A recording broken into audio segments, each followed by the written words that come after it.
Welcome everybody to the 47th Annual Ralph B. Atkinson Civil Liberties Award for the Monterey County Chapter of the American Civil Liberties Union. Yes.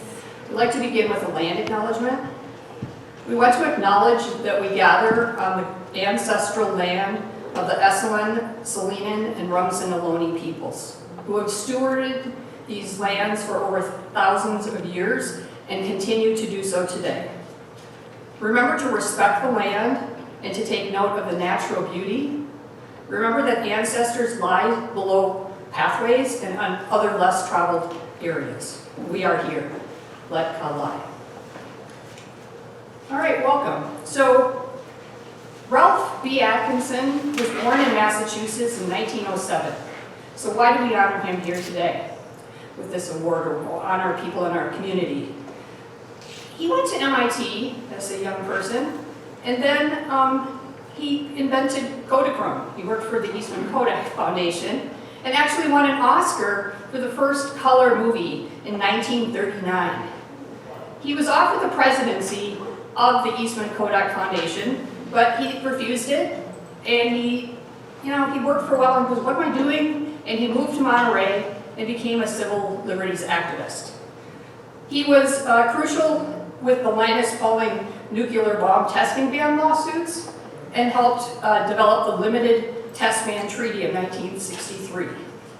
Unfortunately, he had a seizure disorder and he was told not to drive, and yet there was an emergency meeting called and he was killed in a car accident in 1975 on his way to this meeting at NorCal.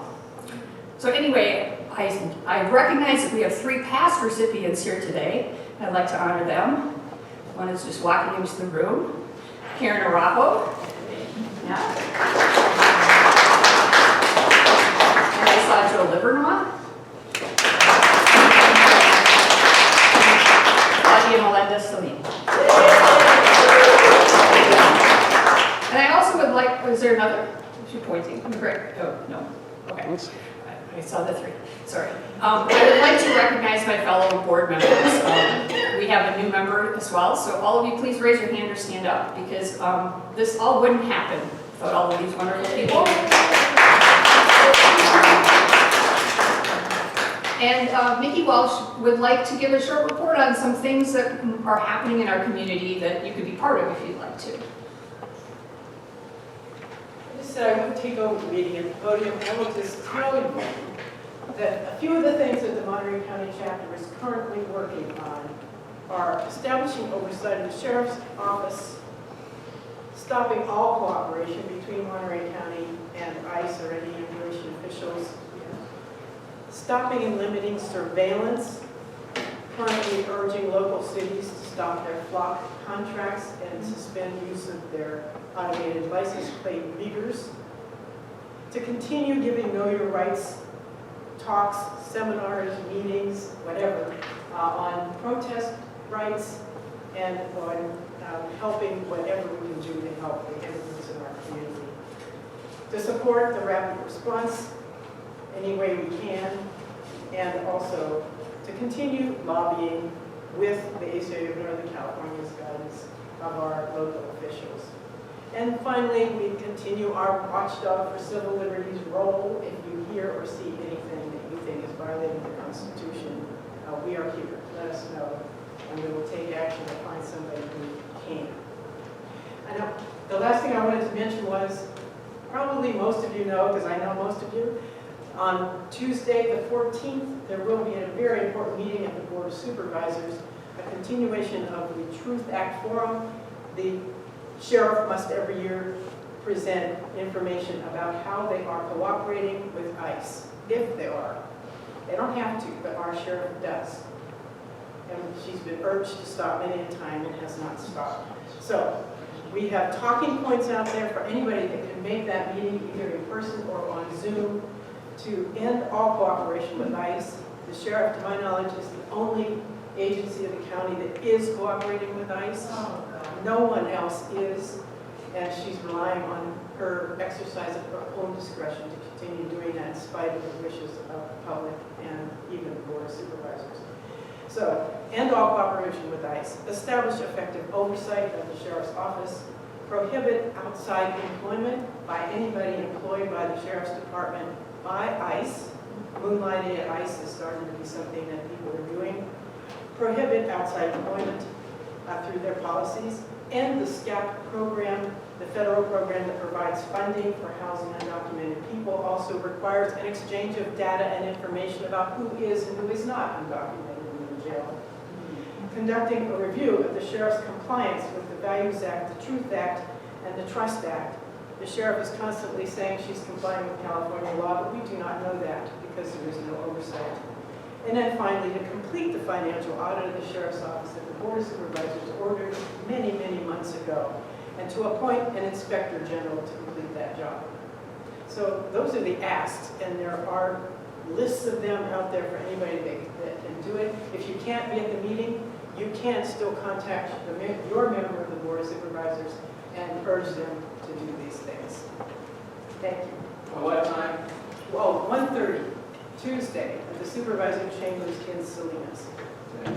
And it's on the agenda for 1:30. I personally cannot guarantee it will start at 1:30. April 14th. April 14th, Tuesday. Thank you. Thank you. Thank you. And so the activism doesn't just happen here in our own community. And so today we've invited Luis Oedo, the interim organizing director for the ACLU of Northern California, to tell us some of the actions that NorCal is taking on immigrant rights.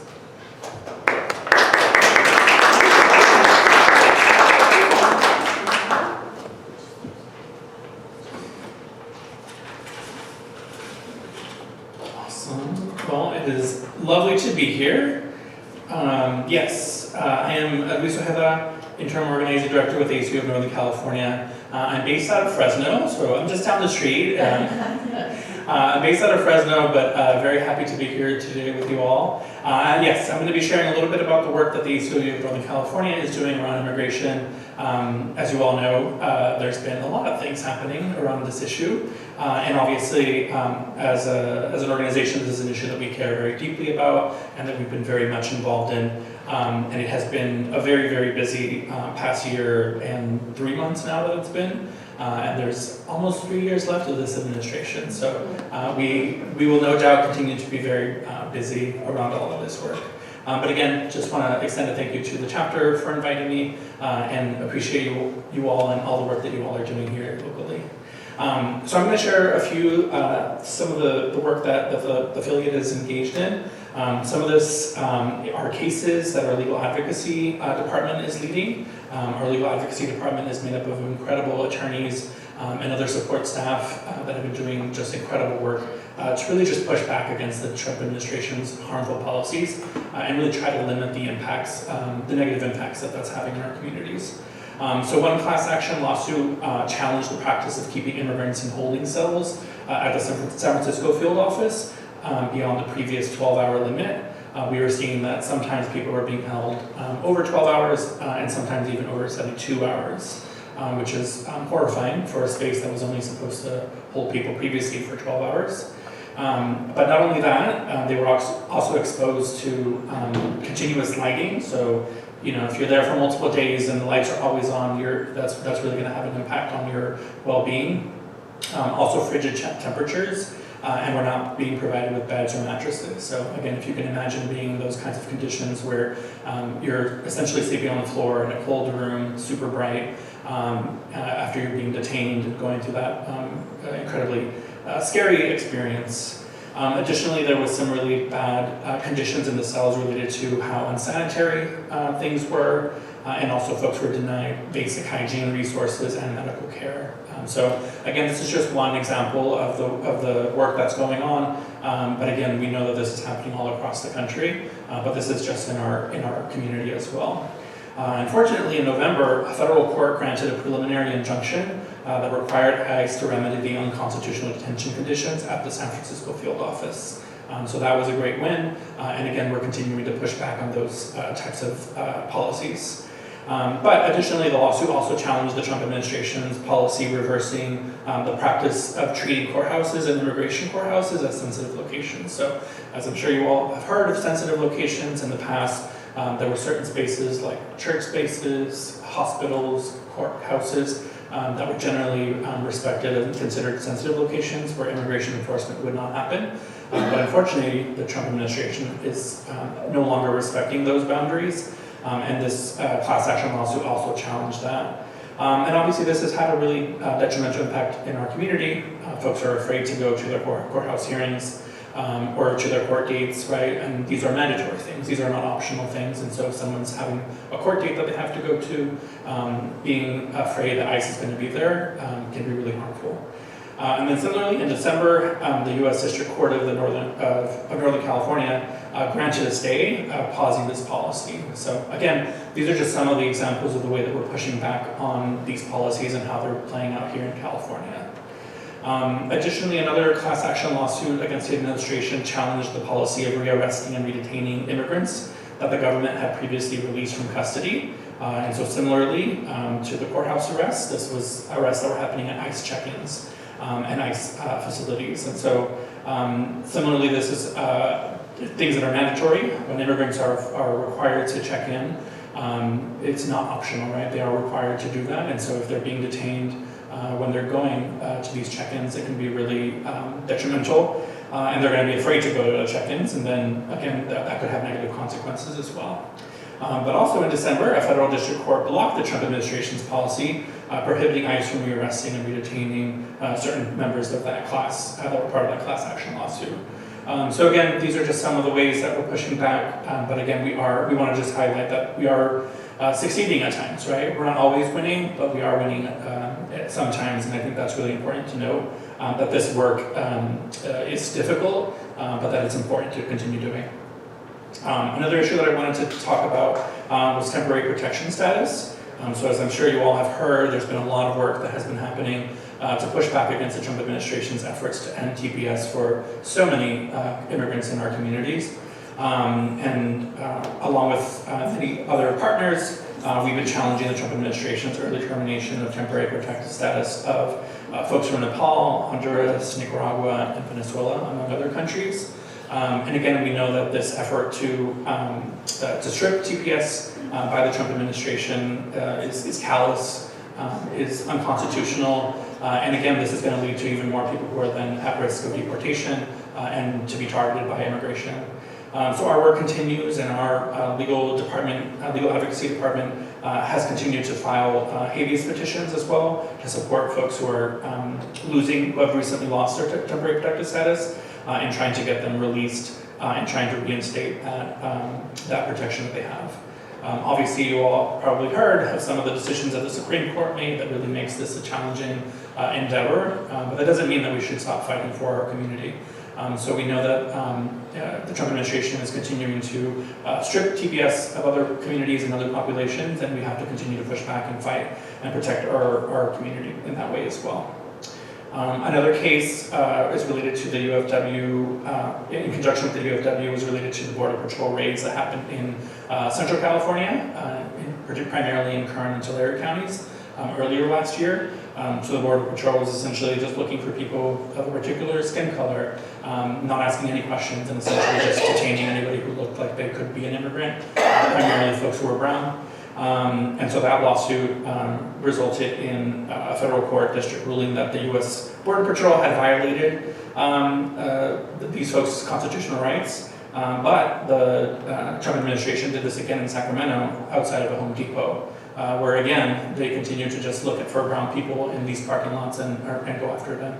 And so again, a court ordered them to stop doing that because again, it was unconstitutional. But that case continues, and there is a hearing in the 9th District Court later this month. So again, we're continuing to push back and hold Border Control accountable, and we're trying to remind everybody, right, that we all have rights, including immigrants, and that we have to make sure that we are pushing back against these unlawful policies that the Trump administration, the ICE, DHS, Border Patrol are all engaging in.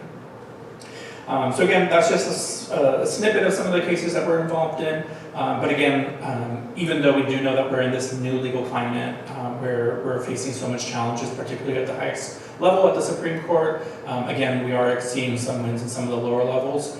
And sometimes they are ruling against the Trump administration, and so each of those wins make a difference, right? These are folks who are potentially no longer at risk, or we're protecting folks who could be at risk of deportation. And so any small win that we're able to achieve can make a huge difference to someone in your community. And then additionally, as part of the organizing department, I also just wanted to highlight a few things.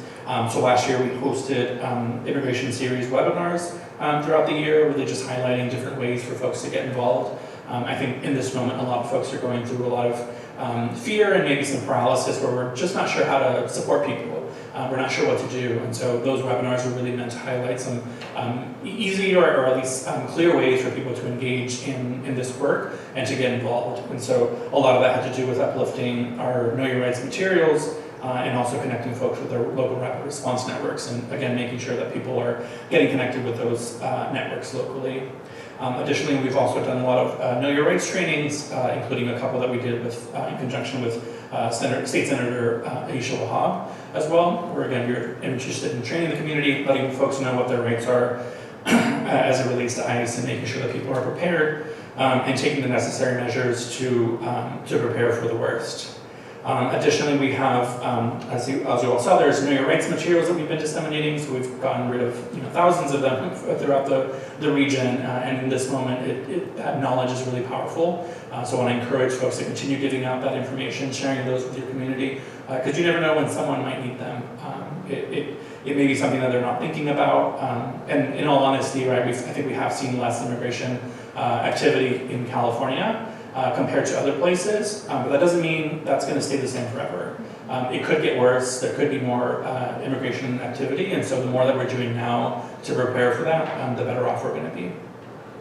Additionally, as Mickey mentioned, as part of our spring recess legislative program, we've been scheduling, we just wrapped up last week, or this week, our legislative visits and district visits, and so we did some work on a couple of bills that I wanted to plug.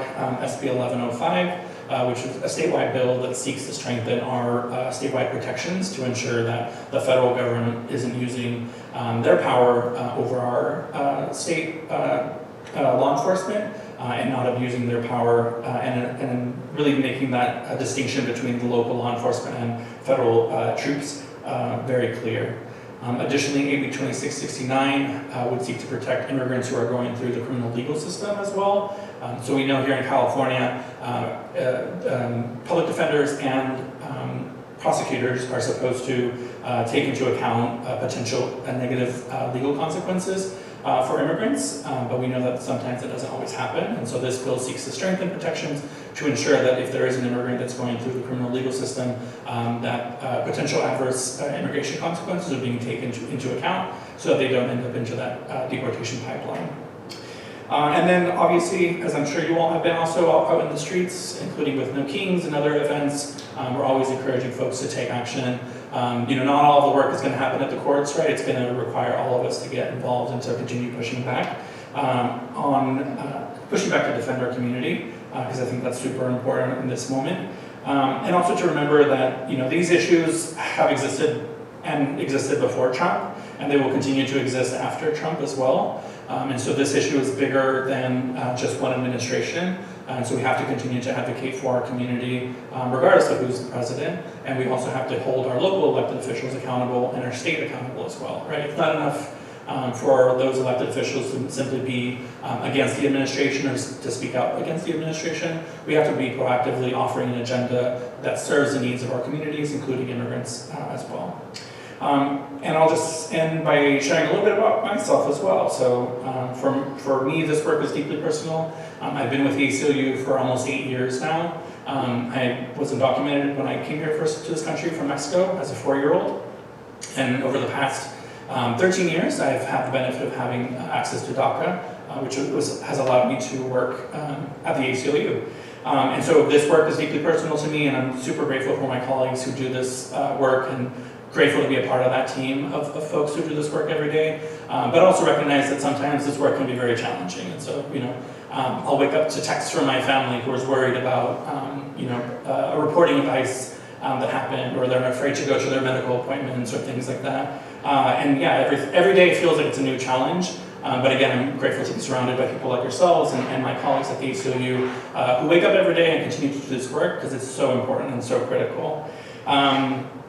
And yeah, I think back at my own life being undocumented for many years and thinking about how afraid I was to share my status with folks, and thinking about when I was applying for universities and college and not having access to those resources that my other colleagues, students in my classroom had as well. And so I feel like I've used that, and I think about that now in this moment to think about how I can continue that work. And so again, really just grateful to you all for being here, and really just want to emphasize this need to continue doing this work for the long haul, because this is going to be something that we're going to have to continue pushing back, and to really uplift those folks who are directly impacted, and to figure out what are the needs that they need, how can we support them best, because I think they're the folks that are really going through it in this moment, and they're the folks who are going to be able to lead us and give us direction. What are the things that they need? What are the basic protections that they're yearning and asking for? And yeah, I encourage you all to take to the streets, to lift your voices up, from the Board of Supervisors meetings to the state capitol, to DC, right? Everyone should be loud, and everyone should be heard in this moment, and we should be asking more of our elected officials, because I think that's really important as well, to remember that they serve us, we do not serve them, and so we have to make sure to remember that. And so with that, I'll end, but again, just want to say thank you so much for having me, and thank you so much to the Monterey County chapter for all the work that you all do every day, and appreciate you all, and we will continue to be in community and continue to support you all, and continue to be, hopefully, work towards a better community here in Monterey and throughout the state. So thank you.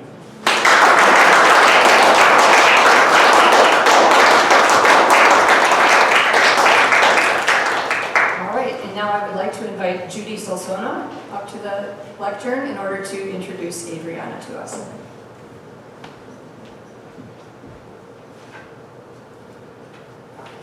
Thank you, Arlene.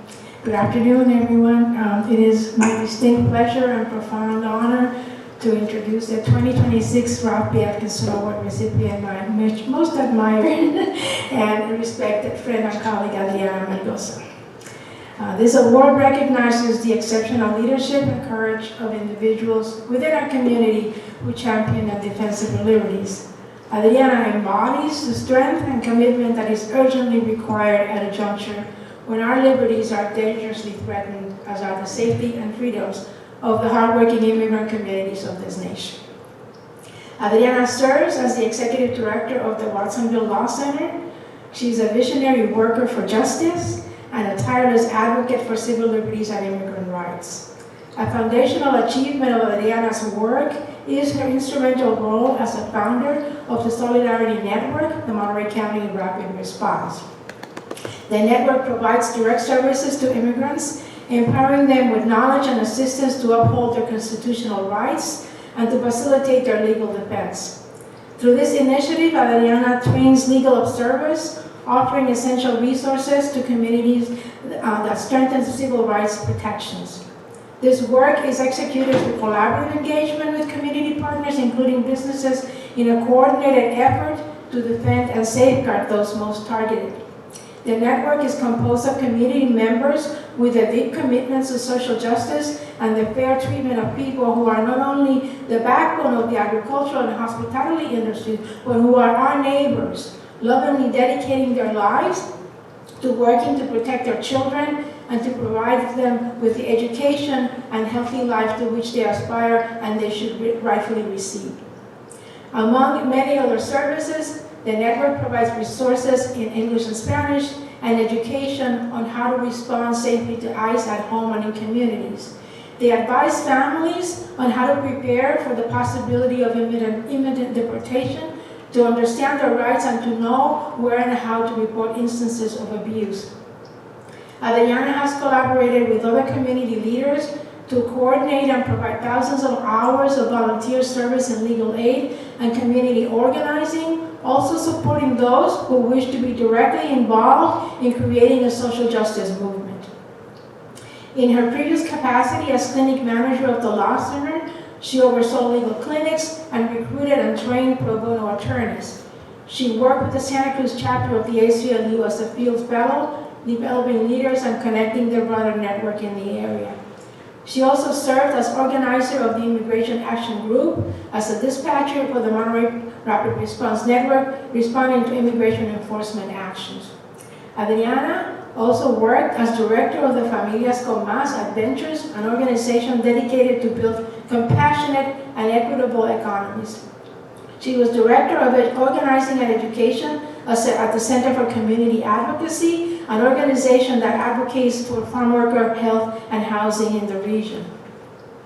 And she also worked as co-director of Equity, Diversity, and Inclusion at Salud para la Gente, when I had the great pleasure to work with her then.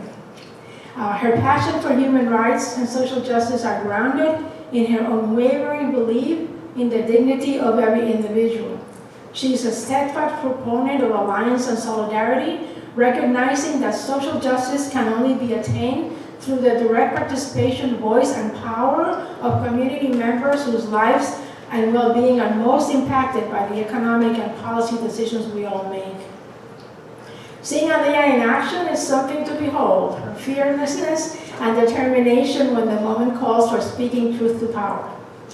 No hesitation there, as there's no hesitation when the moment calls for personal acts of kindness that come from the heart. A few months ago, Adriana and I were catching up during a demonstration. I mentioned to her my concern for a friend who, as many of our immigrant neighbors, has been a solid and valuable member of our community for over 40 years. She has her work permit, but she felt that there was no safety in that anymore. She was terrified for herself and her family if she was ever stopped and detained. Without hesitation, Adriana wrote something on a piece of paper which she handed to me. It wasn't her business card, her 9 to 5 hours, but her personal phone number that she offered to my friend as a lifeline if she ever needed it day or night.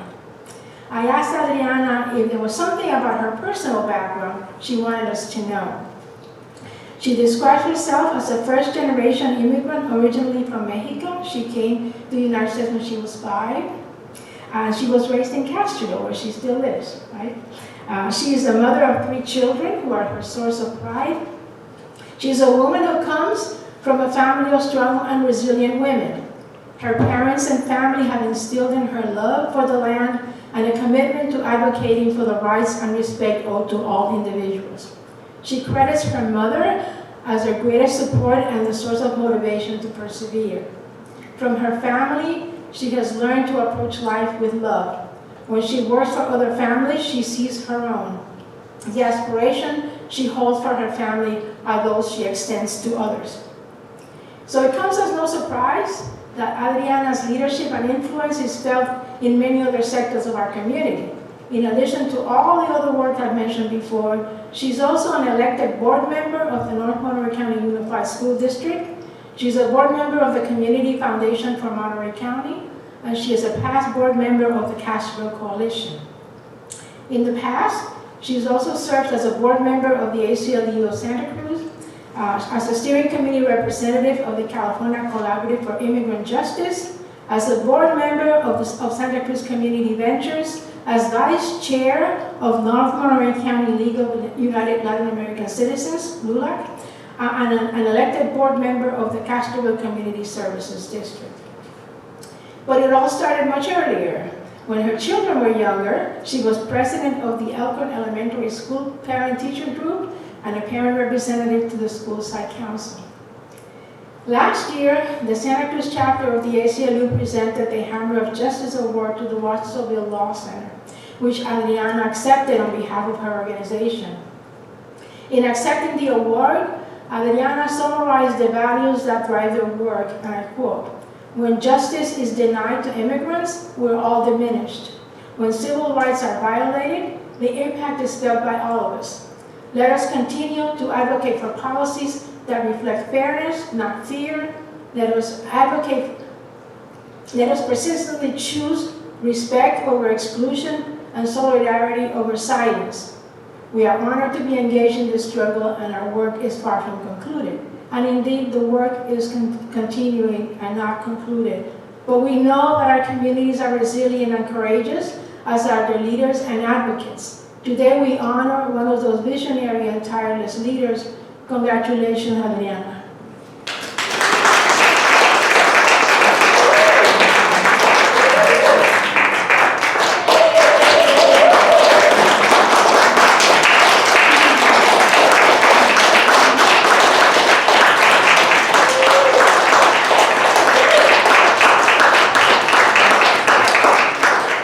I felt like, whoa. I just gave her a few things and she did an amazing job, especially at the end describing what drives me, right? What drives our work. But thank you all. I really appreciate it. I wrote something because I get the mic and I could be here forever. I know you all cannot, but I wrote something and I'm going to read it out. I am deeply honored and truly grateful to accept this recognition from the ACLU Monterey chapter. Receiving this Ralph Award is both humbling and deeply meaningful, especially coming from an organization that has long stood at the forefront of defending civil liberties, protecting the most vulnerable, and reminding us what justice truly requires. I want to acknowledge that there's also other people here from the Solidarity Network that also were standing with me when founding the Solidarity Network and have been there, and also have been honored in the past. And it's a truly honor to see the list of past honorees and be part of that list now. I want to begin by not only thanking the ACLU for the award, but for the work you do every single day. The commitment to protecting the rights of immigrants, advocating for equity, and holding systems accountable is not only inspiring, it's essential. I got to be a fellow back in 2017, and being part of the ACLU work was really inspiring. In times like these, when rights can feel fragile and progress uncertain, the work serves as both a shield and a beacon. I also want to acknowledge the place that has shaped so much of who I am and the work I do, which is the Watsonville Law Center. It has been a privilege to serve alongside passionate, relentless advocates who show up every day for our community, not because it's easy, like Luis was mentioning, but because it's necessary. As part of the Law Center, I carry the mission with me. The reason why I'm there is because they believe the same things I believe. To ensure that those who are too often unheard are seen, supported, and protected. This recognition may have my name on it, but it reflects the collective effort of so many people. The movement, like we were mentioning, is not about one person, it's about all of us. It reflects the courage of immigrants who have trusted me with their stories, their fears, their hopes, their resilience. It reflects the advocates and organizers who continue to stand up even when the odds feel overwhelming. And it reflects a community that refuses to give up on the belief that dignity and justice belongs to everyone. I want to take a moment to talk about the word dignity. And that's because that was instilled in me since a very young child. Because this work, we hear many words: policy, reform, enforcement, compliance. But underneath all of those words is something much more human. Dignity is what is at stake every time a family is separated. It is what is at stake when someone is denied the opportunity to work, learn, to feel safe in their own home. It is what is at stake when people are treated as less than human because of where they come from or how they arrived. And what I have learned over and over again is that dignity is not something that can be given or taken away by a system. It is inherent. It belongs to every person simply because they are humans. Our responsibility, our obligation is to recognize it, to protect it, and to fight for it when it's being threatened.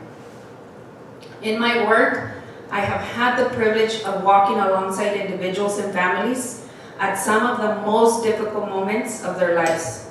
I have sat with people who are afraid of what tomorrow will bring, who carry the weight of uncertainty, who are navigating systems that were not built with them in mind. My own family members have been in those situations. When Luis was talking about the detention, my own family was detained in a center, concrete space for 24 hours after taking a cold shower, and deprived from calling us as a family, and threatened that if they didn't sign their voluntary deportation, they couldn't make the call to us. I always say my family member was more afraid of me than the ICE agents, because they said, Adriana told me not to sign anything. So they refused to sign, and that's what saved them from deportation. And yet, what I see in those moments is not just struggles. I also see strength. I see resilience, and I see courage of our families and our community. I see parents who will do anything to create a better future for their children. My own parents left everything behind, packed with nothing, not even clothing, and said, I want a better future for Adriana, and I want a better future for our children, and decided to migrate and leave everything. And even though we lived undocumented for a long time, we also were very happy because I was having an opportunity to grow. I see young people who are determined to claim their place in society that has not always welcomed them. That inspires me. These are not just stories of hardship. These are stories of perseverance, of hope, of humanity at its best. And they remind me why this work matters. But I would be remiss if I did not also acknowledge the cost of this work. Advocacy can be demanding every single day, every single night. It can be exhausting. It asks us a lot from us, not just professionally, but personally and emotionally. That is why I want to also take a moment to thank my family. My mother, who has been the force, my children, who are all now adults, they're in college, off in college, I'm very proud of them. And all of my loved ones and my family members, my brothers who came at 13 and 15 and straight to the fields so that I could be able to not go to work and be able to get an education. And I want to thank them for giving me the time, the space, and the unwilling support to do this work. I always tell people I was a very spoiled kid, being the youngest of 8. But not spoiled with materialistic stuff. I was spoiled with love, compassion, yes, it shows. Love, compassion, caring, with understanding that as humans, we must care for each other. That's what my family showed me. I want to thank them for their patience as well, because I was the spoiled kid.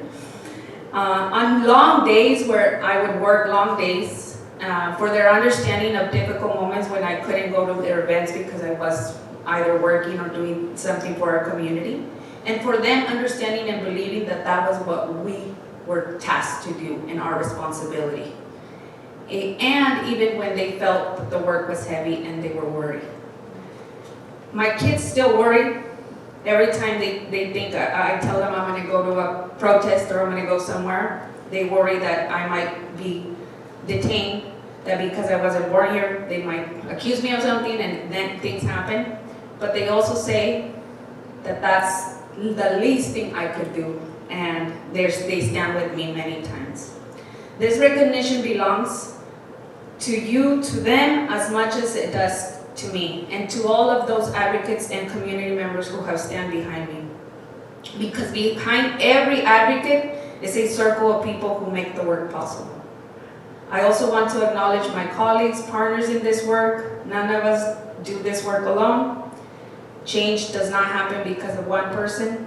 It happens because of communities coming together, because of people who refuse to look away, because of those who continue to show up day after day. And that brings me to something that I reflect often, and I always say every time I have the opportunity when I'm thinking of migration. So I come from an area where the monarch butterflies migrates. And they migrate where? They also migrate here. And I say that because just like the monarch butterfly, I also migrate. Every year they migrate across vast distance, crossing borders without hesitation, following a path that is natural and is extraordinary. Along the way, they are protected. They are welcome. Entire communities take pride in preserving their journey, recognizing their beauty, their significance, and their right to move freely.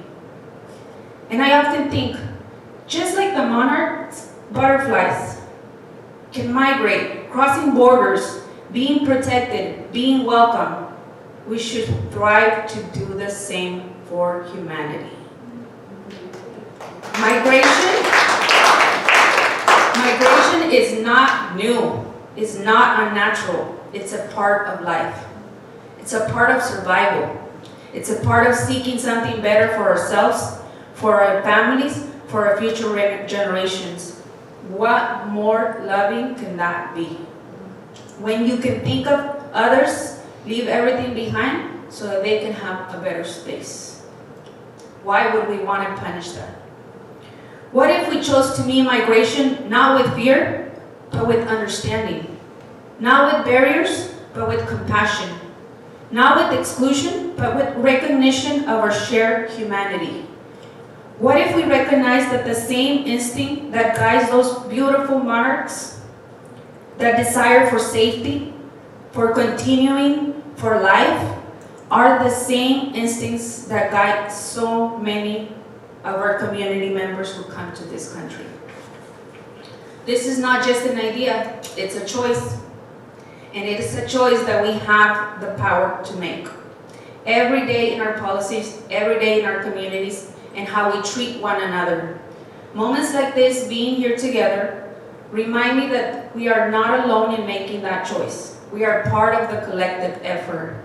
A movement of people who believe in justice, who believe in equity, and who refuse, and I will say it again, who refuse to stay silent in the face of injustice. We know that progress is not always linear. We know that there are setbacks, challenges, and moments of doubt, and trust me, we're feeling them right now. But we also know that change is possible. We have done it before.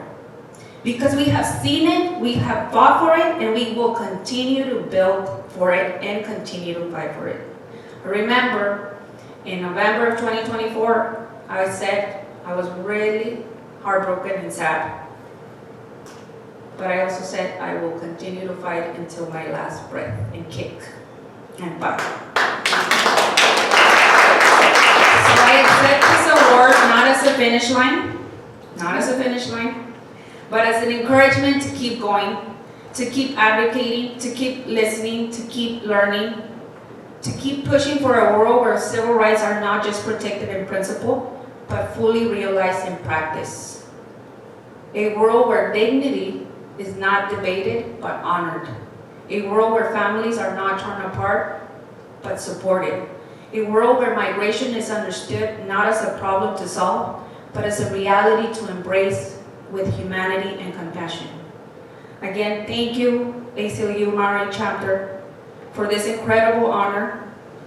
I never do anything to receive anything, but it's always an honor when someone can acknowledge the work, because they're not acknowledging just my work. They're acknowledging our community, they're acknowledging our people, they're acknowledging our progress. Thank you to my colleagues, my community, and my family, and thank you to everyone who's here, who continues to stand firmly and courageously on the side of justice. It's a privilege to be in this work with all of you. Thank you.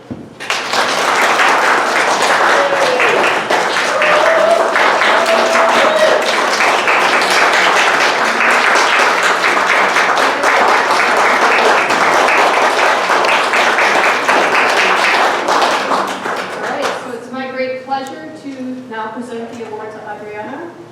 work protecting the civil liberties of immigrants. Hey. And we have others who wanted to commend her as well. So this is the first time that we've actually had two congressional resolutions at the same time, because her work is so expansive. We have one here from Zoe Lofgren. And a second one from Jimmy Panetta. Yeah. And then in the California legislature, Dawn Addis would like to come in for you. And the state senate with John Larry. And two past recipients who could not be here today wanted me to make a couple of statements. One is from Senator Bill Monning. He said, "We want to congratulate you for being named the recipient of the ACLU of Northern California, Monterey County Chapter's Ralph B. Atkinson Award for 2026. This honor represents recognition of your steadfast commitment to civil liberties and human rights for all.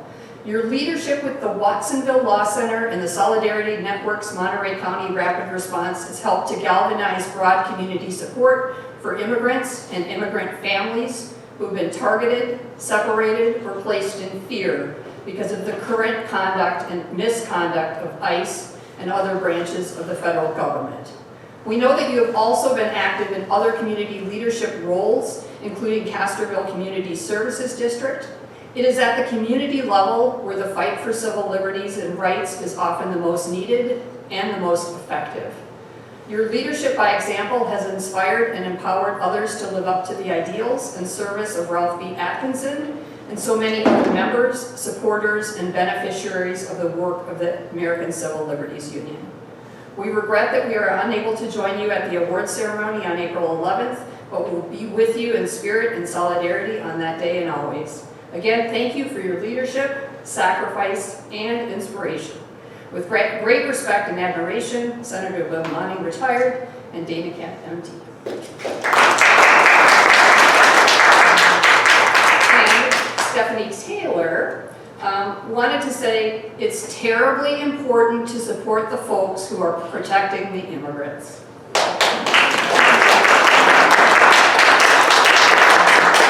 And with that, that's the end of our ceremony, but please feel free to eat a lot of food. And, you know, I'm reflecting on what Louise said about being afraid. And I know you've impacted thousands of people, and I suspect many of them were afraid to be here today. It's great to receive these recognitions and certificates, but remember we must go push them to continue to do better and continue to not only do this type of work, but make sure that our policies reflect the true belief of that every one of our community belongs here.